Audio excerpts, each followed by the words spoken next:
O Leviatã é uma das criaturas mais fascinantes que a gente encontra na Bíblia. O livro de Jó descreve essa criatura como um monstro marinho com escamas impenetráveis, força incomparável e até capacidade de lançar fogo pela garganta.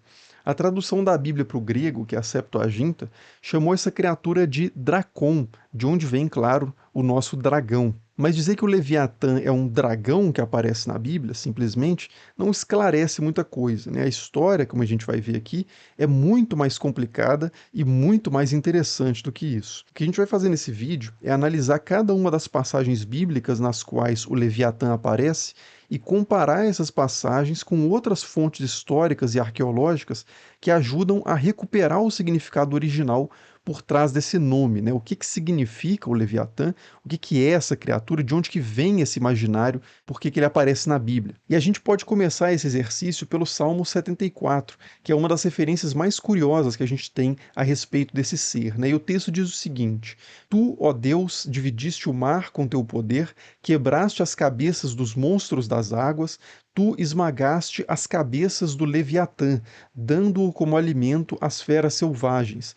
Tu abriste fontes e torrentes, tu fizeste secar rios inesgotáveis, o dia te pertence e a noite é tua. Tu firmaste a luz e o sol, tu puseste todos os limites da terra, tu formaste o verão e o inverno.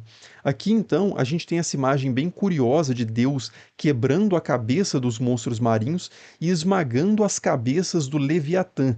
E repare, né, as cabeças, plural, do Leviatã singular. Então a gente está diante aqui de uma criatura com mais de uma cabeça, provavelmente 7, né? Eu já explico por que esse número. Mas antes disso, a gente precisa também considerar aqui o contexto geral desse salmo. O que o autor está fazendo aqui nesse texto é lamentando a destruição do reino de Judá e do templo de Jerusalém, que foi causada pela invasão dos babilônicos ali no sexto século antes de Cristo. E diante dessa calamidade, né, desse cenário de crise, ele clama por uma intervenção divina. Por um lado, o autor demonstra que se sente abandonado por Deus, que permitiu que o seu povo e a sua terra fosse devastada, afinal de contas, né?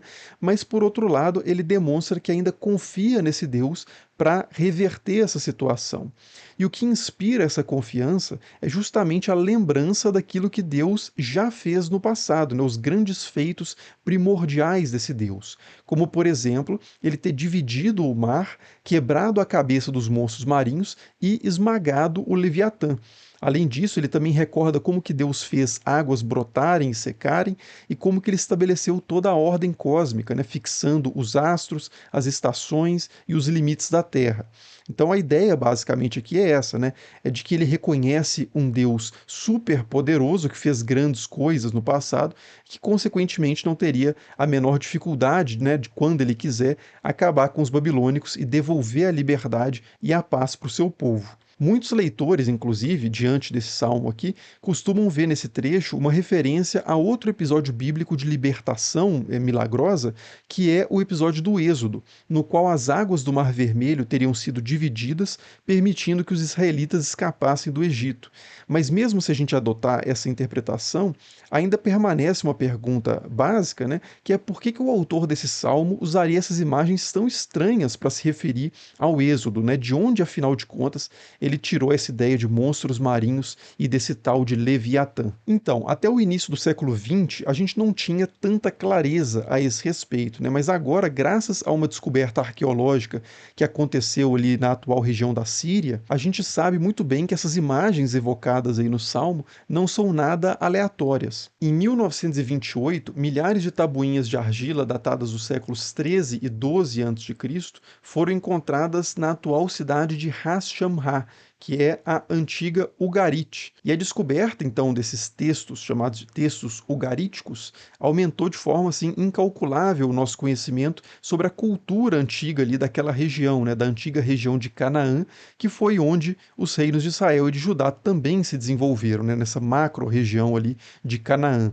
E entre esses textos ugaríticos, né, esses textos cananeus, há uma sequência poética chamada de Ciclo de Baal, que celebra, né, e conta os feitos antigos desse deus. E a parte que mais nos interessa aqui desse poema conta a seguinte história, que Baal, o deus da tempestade, enfrentou e venceu o deus marinho Iam, que é descrito como um monstro. E em outras passagens, esse mesmo deus, né, Yam, é identificado com um ser chamado Litan ou Lotan, que é uma serpente gigante de 7 cabeças. E nessa história, Litan tem as suas cabeças esmagadas por Baal, pelo deus da tempestade, e é a partir dessa vitória que Baal começa a se tornar proeminente entre os deuses, né, se tornando praticamente o deus principal ali do panteão de Ugarit. Apesar de El, né, o deus primordial, o deus criador, ser considerado superior em algum sentido, mas Baal recebe mais adoração, é um deus mais ativo na mitologia, por assim dizer, de Ugarit. E quando a gente volta ao Salmo 74, conhecendo esse texto ugarítico, a imagem de Deus lutando contra essas forças marítimas já não soa mais como algo tão único, né? Já não soa tão estranho. Ou pode até continuar soando estranho, mas perceba que é estranho para nós hoje, mas casa muito bem com o imaginário daquele contexto histórico. É bastante familiar para aquele contexto, por mais que ainda possa parecer estranho para nós hoje. E desempacotando um pouco aqui, né, esse paralelo entre o Salmo 74 e o ciclo de Baal, repare que os 3 antagonistas de Deus no Salmo 74 são os mesmos 3 antagonistas que aparecem no ciclo de Baal, né? Primeiro, o Deus de Israel divide o mar, que é Yam em hebraico, né? Yam significa literalmente mar, mas como a gente viu aqui, esse também é o nome próprio do deus cananeu, que personifica esse conceito lá nos textos ugaríticos. Depois, o Deus de Israel esmaga os monstros marinhos, Tananim em hebraico, e o Leviatã, que também são esmagados pelo Deus cananeu. Em ugarítico, os Tananim, né, esses monstros marinhos, são os Tunanu, e o Leviatã é a serpente Litan. Inclusive, né, lembre-se daquele detalhe de que no Salmo 74, Deus esmaga as cabeças do Leviatã, o que encaixa perfeitamente com a descrição de Litan no ciclo de Baal como uma serpente de 7 cabeças. E a gente encontra também essa representação da criatura de 7 cabeças enfrentada pelo deus principal, ali, o deus da tempestade cananeu, em diversos artefatos arqueológicos escavados na região do Levante e também na região da Mesopotâmia, né? A gente vai voltar daqui a pouco, inclusive, à questão dos paralelos com textos mesopotâmicos. Ah, mas outra coisa antes disso, né? Nesse Salmo 74, repare também que Deus não corta as cabeças do Leviatã, ele esmaga as cabeças do Leviatã. E isso aqui também não parece ser por acaso, né? No ciclo de Baal, Baal também esmaga as cabeças de Litã, porque as suas armas não são espadas, né? As armas características de Baal, descritas nesse texto, são 2 massas forjadas pelo deus Cotar.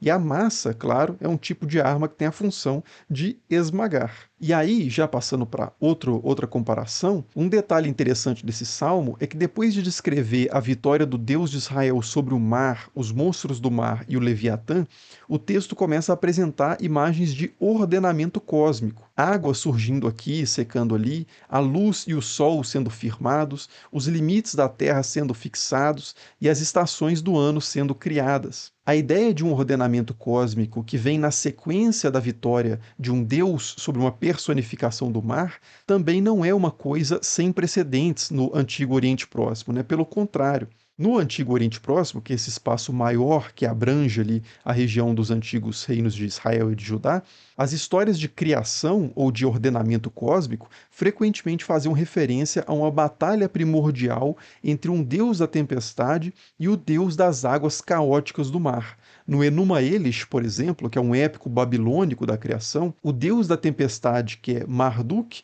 derrota a deusa marinha, que é Tiamat, e ordena o cosmos a partir daí.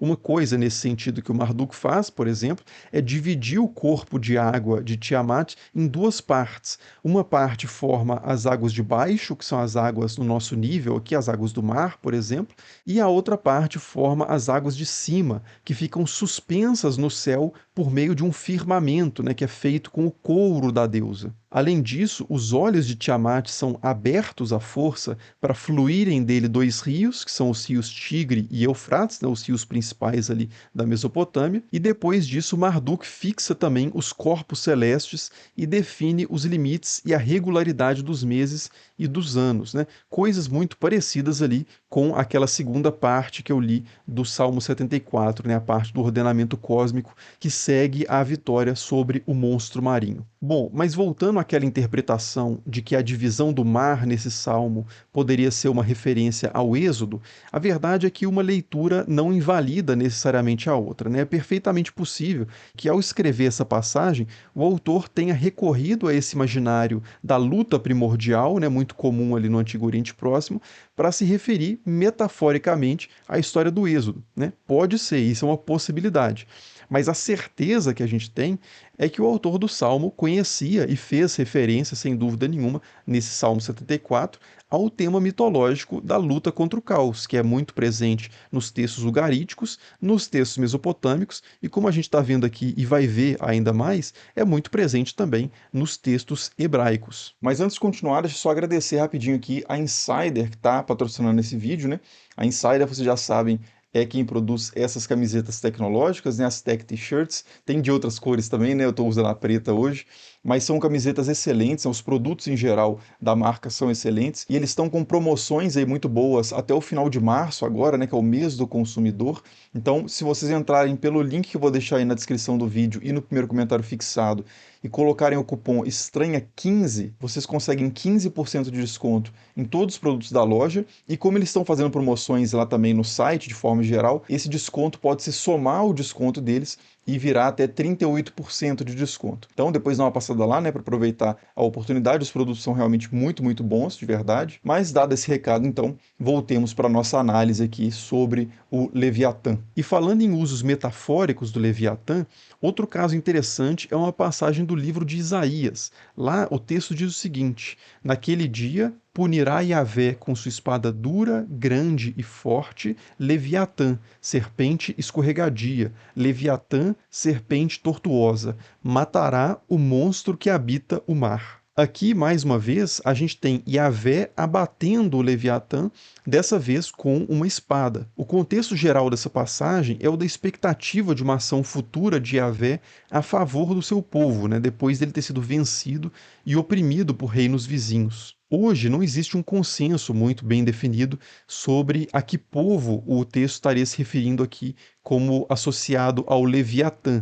Se são os assírios, por exemplo, ou se são os egípcios, ou os babilônios, ou os persas, ou todos eles, talvez. Mas o que é claro pelo contexto aqui é que o Leviatã é entendido metaforicamente nessa passagem. Ele é usado como uma imagem monstruosa aplicada sobre um outro povo ou uma outra nação, né? Da mesma forma, por exemplo, que as bestas do livro de Daniel ou do livro do Apocalipse representam simbolicamente diferentes reinos. Agora, o que é mais surpreendente nessa passagem é que a referência que ela faz ao Leviatã vem quase que integralmente do ciclo de Baal. Enquanto o Salmo 74 havia se apropriado de temas do ciclo de Baal, esse trecho de Isaías parece se apropriar diretamente das palavras desse mesmo poema. Lá no texto ugarítico, a gente encontra a seguinte passagem: ainda que tenha ferido Litã, a serpente escorregadia, destruído a serpente tortuosa, contornadora de 7 cabeças. Em Isaías, o que a gente encontra é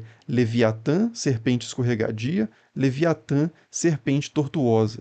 É difícil imaginar que esse paralelo seja mera coincidência. Agora, apesar dessa semelhança textual, há uma diferença interessante aqui em termos de conteúdo, que é o seguinte, né? Como a gente já viu, o ciclo de Baal fala da destruição do Leviatã no início dos tempos. Já Isaías usa essa imagem para falar do futuro, mas isso também não é nada muito incomum na literatura sobre o fim dos tempos, né? De novo aqui, o livro do Apocalipse poderia servir como um bom exemplo. O fim do mundo, tal como nós o conhecemos, né, descrito lá no livro do Apocalipse, é basicamente uma restauração, na verdade, do estado primordial, né, do estado edênico. Tem rios de água pura correndo, né, a árvore da vida plantada no centro ali do cenário e tudo mais. Quer dizer, né, as imagens de um passado idealizado são utilizadas para projetar um futuro idealizado, né? Isso é comum não só no livro do Apocalipse, mas no apocalipticismo hebraico de uma forma geral e também nas culturas da região do Antigo Oriente Próximo e outras. Então, essa repetição de uma imagem primordial para descrever um evento final também não é nada incomum. Bom, mas avançando para outras referências ao Leviatã na Bíblia, é interessante perceber também que nem todas as passagens apresentam essa criatura como um monstro que foi ou que será aniquilado por Deus. Uma visão bem diferente dessa, por exemplo, aparece no livro de Jó, que aliás traz a descrição mais longa e mais impressionante que a gente tem desse ser na Bíblia. Aqui, o Leviatã é descrito com tantos detalhes que a passagem ocupa quase 2 capítulos inteiros do livro, então eu vou ler só parte dessa descrição aqui, mas você pode depois ler o texto na íntegra, é só pausar o vídeo aí que o texto vai estar aparecendo na tela. Então a passagem lá do livro de Jó é a seguinte, né? E o contexto aqui é Deus perguntando algumas coisas para Jó. Então Deus começa perguntando, né? Poderás pescar o Leviatã com um anzol e atar-lhe a língua com uma corda? Serás capaz de passar-lhe um junco pelas narinas ou perfurar-lhe as mandíbulas com um gancho? Poderás crivar-lhe a pele com dardos ou a cabeça com um arpão de pesca? Quem abriu sua couraça e penetrou por sua dupla armadura? Quem abriu as portas de sua garganta rodeada de dentes terríveis? Seu dorso são fileiras de escudos soldados com selo de pedra, tão unidos uns aos outros que nem um sopro por ali passa. Os seus espirros relampejam faíscas e os seus olhos são avermelhados como a aurora. De sua garganta irrompem tochas acesas e saltam centelhas de fogo. De suas narinas jorra fumaça como de caldeira acesa e fervente. Seu hálito queima como brasas e sua garganta lança chamas. Em seu pescoço reside a força, diante dele corre o pavor. Quando se ergue, as ondas temem, ou os deuses temem, né, em algumas versões, né, Elim em hebraico, e as vagas do mar se afastam. Os músculos de sua carne são compactos, são sólidos e não se movem. Seu coração é duro como rocha, sólido como uma pedra de moinho. A espada que o atinge não resiste, nem a lança, nem o dardo, nem o arpão. O ferro para ele é como palha, o bronze como madeira carcomida. A flecha não o afugenta, suas pedras de funda são trapos para ele. A massa é para ele como palha, ele ri do arremesso dos dardos. Seu ventre coberto de cacos pontudos é uma grade de ferro que se arrasta sobre o lodo. Faz ferver o abismo como uma caldeira e transforma o mar em queimador de perfumes. Deixa atrás de si uma esteira brilhante, como se o oceano tivesse cabeleira branca. Na terra ninguém se iguala a ele, pois foi feito para não ter medo. Afronta os mais altivos, ele é rei sobre todos os filhos do orgulho. Aqui, então, a gente tem essa descrição bem completa, né, bem gráfica do Leviatã. Ele é claramente descrito como uma criatura marinha, com a pele extremamente forte, né, impenetrável, com muitos dentes, capaz de cuspir fogo e de fazer a água ferver ao seu redor. Uma característica, aliás, que também talvez esteja representada aí nessas imagens que estão aparecendo aí na tela, que vêm de artefatos encontrados na região do Levante, principalmente. A gente tem esses traços em cima da criatura de 7 cabeças que pode fazer referência a chamas, né, a fogo, e também nesse outro caso aí a serpente marinha está cheia de bolhas em volta dela, o que pode indicar essa questão de fazer a água ferver ao seu redor. E sobre essa passagem de Jó, é interessante também destacar que na Bíblia, em grego, né, como eu disse lá no início do vídeo, né, a Septuaginta, o nome Leviatã é traduzido como Dracon, que é de onde vem a nossa palavra dragão. E essa descrição do Leviatã, de fato, lembra muito o que a gente pensa hoje sobre dragão, né? Só que, na verdade, é o nosso conceito de dragão que deriva do Leviatã, e não o contrário.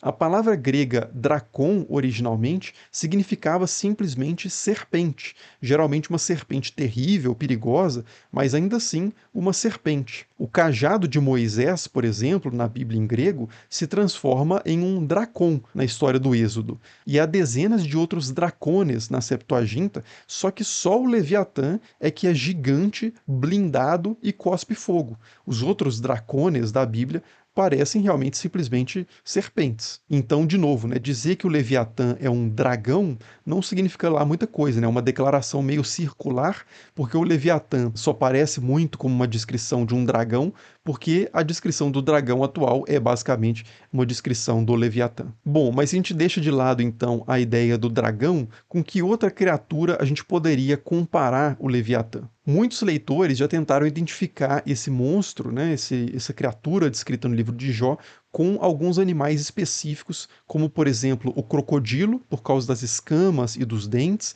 a baleia, pela dimensão gigantesca e por ser marítima, né, claro, ou então até dinossauros, né, e outras coisas do tipo. E de fato, no hebraico moderno, a palavra Leviatã é usada para se referir a grandes baleias, e a palavra Taninim, que se referia a monstros marinhos na antiguidade, hoje é usada para se referir a crocodilos. Mas esses são significados modernos, né? É muito claro que os autores antigos tinham outra coisa muito diferente em mente quando usavam esses termos. Não dá simplesmente para a gente projetar essas definições de dicionários de hebraico moderno para o hebraico bíblico. É até possível que o imaginário sobre o Leviatã, né, a composição da sua imagem, tenha sido inspirada por esses animais, né, a serpente, ou a baleia, ou o crocodilo, ou todos eles misturados, mas no final, o Leviatã da Bíblia, né, e o Leviatã do livro de Jó especialmente, assume uma dimensão que supera infinitamente as características de qualquer coisa conhecida na natureza. Ele é claramente uma criatura extraordinária, né, uma criatura fantástica. Além disso, é importante perceber que essa criatura é descrita como uma criatura única, não é um exemplar de uma espécie. E a intenção do texto, ao falar sobre o Leviatã, também muito claramente não é ensinar zoologia para os leitores, mas sim causar um efeito retórico. O Leviatã é citado nessa passagem para servir como o exemplo máximo de algo absolutamente poderoso que só Deus e mais ninguém pode controlar. Essa, afinal, é a mensagem de fundo de todo o discurso divino ali do livro de Jó. Para dar um contexto, né, a maior parte do livro de Jó consiste de diálogos entre Jó e alguns conhecidos seus que tentam entender como que é possível que um Deus justo permita que ele, Jó, que é um homem correto e fiel a esse Deus, sofra tantos males. E a resposta final do livro, né, que é essa resposta divina, esse discurso divino, é basicamente uma não resposta, na verdade. Nos capítulos finais, depois de muitas especulações teológicas da parte de Jó e dos seus amigos, o próprio Deus aparece no meio de uma tempestade,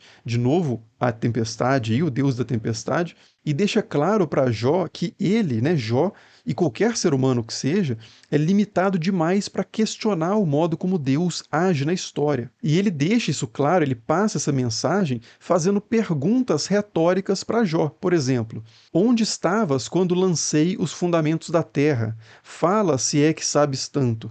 Quem fechou com portas o mar? Por onde se divide o relâmpago ou onde se difunde o vento leste sobre a terra? Quem abriu um canal para o aguaceiro e o caminho para o relâmpago e o trovão, para que chova em terras despovoadas? E por aí vai, né? São várias perguntas que Deus sabe, que Jó não sabe a resposta, que é justamente para mostrar que Jó, na verdade, não sabe nada perto do que Deus sabe e não pode nada perto do que Deus pode. Então, consequentemente, ele não deve contestar o que Deus faz ou deixa de fazer. E aquelas perguntas sobre o Leviatã, né? Se Jó seria capaz de pescá-lo com um anzol ou de vencê-lo numa luta, né, que são perguntas que têm como resposta óbvia o não, nada mais são do que a culminação desse discurso de Deus, né? Só Deus e esse Deus que fala da tempestade é que pode contra o monstruoso Leviatã. Então, consequentemente, ele é o único que tem controle real e absoluto sobre a criação e que pode fazer o que quiser pelas razões que quiser, sem ter que dar nenhuma justificativa para Jó nem para ninguém. Então essa é a função, né, a razão da menção do Leviatã nesse discurso do capítulo 41 de Jó. E o Jó entende muito bem essa mensagem, né? Depois de ouvir esse discurso, principalmente a parte final ali sobre o Leviatã, o Jó responde imediatamente, né? Reconheço que tudo podes, né? Deus pode tudo, e que nenhum dos teus desígnios, os desígnios de Deus, fica frustrado. Falei de coisas que não entendia, de maravilhas que me ultrapassam. Quer dizer, né, Jó reconhece ali a sua limitação e, consequentemente, né, essa longa e impressionante descrição do Leviatã mostra que cumpriu muito bem o seu propósito. Bom, e por fim, né, essa imagem do Leviatã como uma criatura poderosa controlada por alguém ainda mais poderoso, que é Deus, é a que aparece também no Salmo 104. Esse é mais um texto que celebra a ação criadora primordial de Yahvé e mais um texto também que destaca o Leviatã entre os seres criados por ele. O que o Salmo diz sobre o Leviatã é o seguinte: quão numerosas são as tuas obras, Yahvé, e todas fizeste com sabedoria. A terra está repleta das tuas criaturas. Eis o vasto mar, com braços imensos, onde se movem inumeráveis animais pequenos e grandes, ali circulam os navios e o Leviatã, que formaste para com ele brincar. Aqui, aquela criatura que representava as forças caóticas contrárias a Deus no Salmo 74, no livro de Isaías e também no ciclo de Baal, é representada nesse salmo simplesmente como um de vários elementos da criação e algo que está completamente sob o domínio de Yahvé. Esse texto parece inclusive partir dessa imagem para enfatizar ainda mais do que os outros a questão da onipotência divina. Yahvé, aqui nesse texto, né, no imaginário do autor que produziu esse Salmo 104, é tão poderoso e ele está tão acima de qualquer outro ser que não é nem necessário que ele meça forças com o Leviatã. Ele simplesmente brinca com o Leviatã. É como se aquele monstro marinho ameaçador dos textos cananeus tivesse se tornado, por fim, uma espécie de patinho de borracha, né? Um mascote que não ousa nem por um segundo enfrentar o seu criador.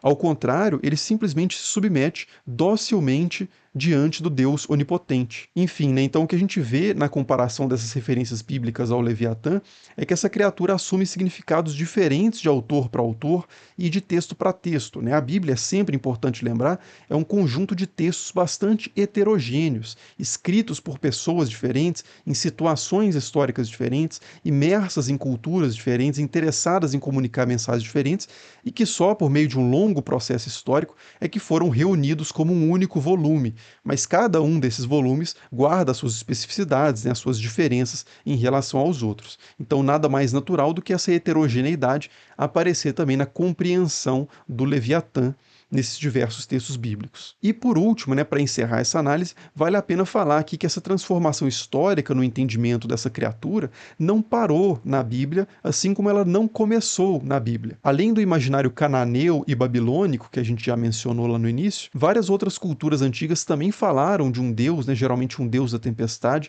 que enfrenta um ser monstruoso com características de serpente lá nos tempos primordiais. Né? Zeus e Tifão é um exemplo grego, Thor e Jormungandr é um exemplo nórdico, Indra e Vitra é um exemplo indiano, e claro, né, Baal e Litã e Marduk e Tiamat são exemplos cananeus e mesopotâmicos. É possível, inclusive, que todos esses mitos semelhantes, né, derivem de um mito ainda mais antigo, que seria uma espécie de ancestral comum a todos eles. Mas para desenvolver esse ponto melhor, a gente teria que falar sobre algo bem complexo, que é a hipótese da religião proto-indo-europeia, então a gente vai deixar isso para outro vídeo. E quanto ao imaginário pós-bíblico sobre o Leviatã, a gente poderia falar sobre como essa criatura foi entendida no judaísmo rabínico, por exemplo, no gnosticismo, na teologia cristã medieval e até no satanismo contemporâneo. A gente não vai aqui entrar em muitos detalhes sobre esses outros entendimentos, mas vale a pena pelo menos sinalizar aqui algumas coisas interessantes sobre esse imaginário pós-bíblico do Leviatã. Né? Por exemplo, no Talmud, que é a grande coleção de textos judaicos rabínicos, há uma passagem bem curiosa que diz que Deus criou um Leviatã macho e uma Leviatã fêmea, mas para prevenir que eles se reproduzissem e acabassem destruindo o mundo, ele castrou o macho e abateu a fêmea. E a carne da fêmea foi salgada e guardada para o banquete que será oferecido aos justos no final dos tempos. Sobre os gnósticos, o cristão Orígenes de Alexandria, no segundo ou terceiro século, fala de um grupo chamado de Ofitas, que usavam a imagem do Leviatã para representar a alma comum a todas as coisas, o conceito dessa alma que seria compartilhada por todas as coisas. E eles representam esse Leviatã na forma do Ouroboros, né, ou do Uróboro, que é a serpente que morde a própria cauda. Já na teologia cristã medieval, o Leviatã foi interpretado principalmente como um símbolo que representa o diabo, né, a personificação do mal, ou então interpretado como um dos 7 príncipes do inferno, associado especificamente ao pecado capital da inveja. Mais recentemente, o filósofo Thomas Hobbes usou o Leviatã como um símbolo da sua concepção de Estado, né, que é incomparável na sua dimensão e no seu poder, e o escritor Herman Melville, autor do Moby Dick, associa frequentemente a baleia principal do livro, a baleia branca, né, o próprio Moby Dick, com o Leviatã, pelo seu tamanho, a sua força e a sua resistência aos ataques dos pescadores. Mais recentemente ainda, a Igreja de Satã, fundada em 1966 pelo Anton LaVey, também propôs várias leituras simbólicas do Leviatã, e o próprio nome Leviatã em hebraico aparece no sigilo de Bafomé, que é a insígnia oficial da igreja. Ele está escrito aí em sentido anti-horário nesse sigilo. Então, assim, como vocês podem ver, a pergunta o que é o Leviatã tem inúmeras respostas, e a cada dia que passa o número de respostas só aumenta, porque a história continua, né? A história não acabou. Mas, originalmente, se a gente quiser voltar para os textos mais antigos que a gente tem, o Leviatã ou o Litã era basicamente então um ser primordial associado às águas caóticas do mar, imaginado como uma serpente gigante, às vezes com várias cabeças e muitas vezes apresentado como um antagonista do deus da tempestade. A gente ainda poderia falar de outras questões sobre esse assunto, como por exemplo a relação do Leviatã com as bestas do Apocalipse, ou com outra criatura intrigante lá do livro de Jó, que é o Behemoth, ou com a questão geral da Teodiceia e de como essas criaturas servem para responder ao problema do mal, e várias outras coisas, né? Mas se vocês quiserem, deixem aí nos comentários as sugestões para um eventual retorno a esse tema, que a gente pode continuar esse assunto em outros vídeos. Mas por enquanto é isso. Como sempre, as referências consultadas para esse vídeo estão aí na descrição. Muito obrigado por assistir e até o próximo. Falou!